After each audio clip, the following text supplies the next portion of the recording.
Tarsila do Amaral was born in 1886, 2 years before the end of slavery in Brazil, in a farm in a coffee plantation in the countryside of Brazil.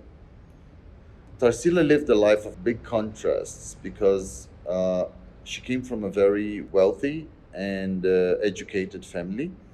So she had tutors that came from France and taught her literature, math, piano, music. And in the afternoon, she would play around with goats and chickens and stuff from the farm. I believe that all of that is very important and still very clear in Tarsila's work. Her father arranged a marriage for Tarsila when she was very young, but she managed to be brave enough to get a divorce in her mid 20s, and then she became a part of São Paulo's intellectual scene and intelligentsia, where she met incredible artists and musicians such as Heitor Villa-Lobos and Anita Malfatti and the Andrade brothers. So she started a very close relationship with Oswald Andrade, and they decided to move to Paris in 23. In Paris, Tarsila went to take lessons with Fernand Léger, but coming from Brazil and Paris was very interested in anything that was exotic. Paris was tired of Parisian art. Therefore, Tarsila immediately became the center of attention. She was a very beautiful and charming woman, and she set up a studio in Montmartre.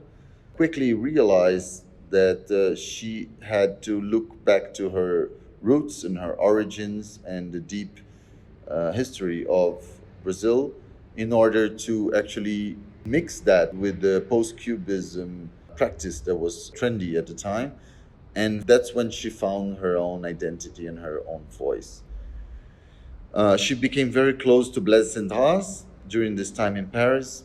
And then when they came back to Brazil in 1924, they did a sort of a research and a field trip when they went to Ouro Preto, Mariana, Congonhas, Tiradentes, Rio, and they researched very closely the Baroque.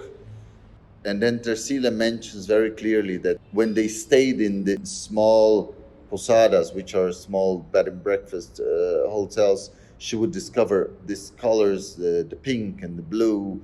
So her exchange of ideas with Blaise and with Oswald, they were also extremely interested in the indigenous culture. She would mix these elements from the African, the indigenous, and sort of the peasant life of Brazil, all adding this very erudite and intellectual side of her, being a woman from a very conservative, wealthy family, being educated in French. This combination of all these factors managed to create this oeuvre that is completely unique, completely different from anything that you could see by an European artist or by a North American artist. I believe that Tarsila shares with Frida Kahlo the post of most inventive and influential artists living in the Americas, excluding the United States. But I honestly believe that they're in the same level as Georgia O'Keeffe, for example. So this painting that we are bringing to Tefa is Idilio from 1929, which is a landscape that has all the colors and all the shapes of the Brazilian landscape. And it's incredible how you can see all the elements that the artists have been collecting, this iconography.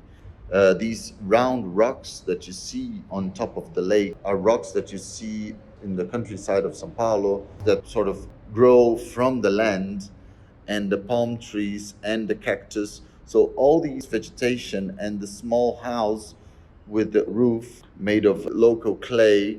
And then you see this couple which maybe worked all day and took this time to rest. It is very common when you travel by car in Brazil, you see this mountain and you see one small house over here and one small house. There are writings where she says that that's where she discovered that pink, that sort of blue, that sort of green.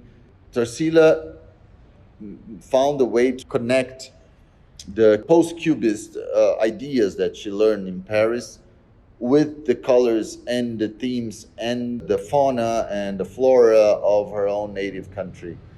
We are very proud to present this painting at TEFAF because the last time a painting from this period was offered publicly was at Christie's in 1995, which was actually a Vaporu. And most of these paintings are in museums and important institutional collections like the University of São Paulo or the museums in São Paulo, the museum in Rio. Grenoble Museum in France has a beautiful painting. The MoMA has just acquired a very important painting recently after they did a retrospective together with the Art Institute of Chicago. So I invite you all to further understand the importance of this painting that we are presenting by this incredible Latin strong woman that lived in Brazil until the 60s.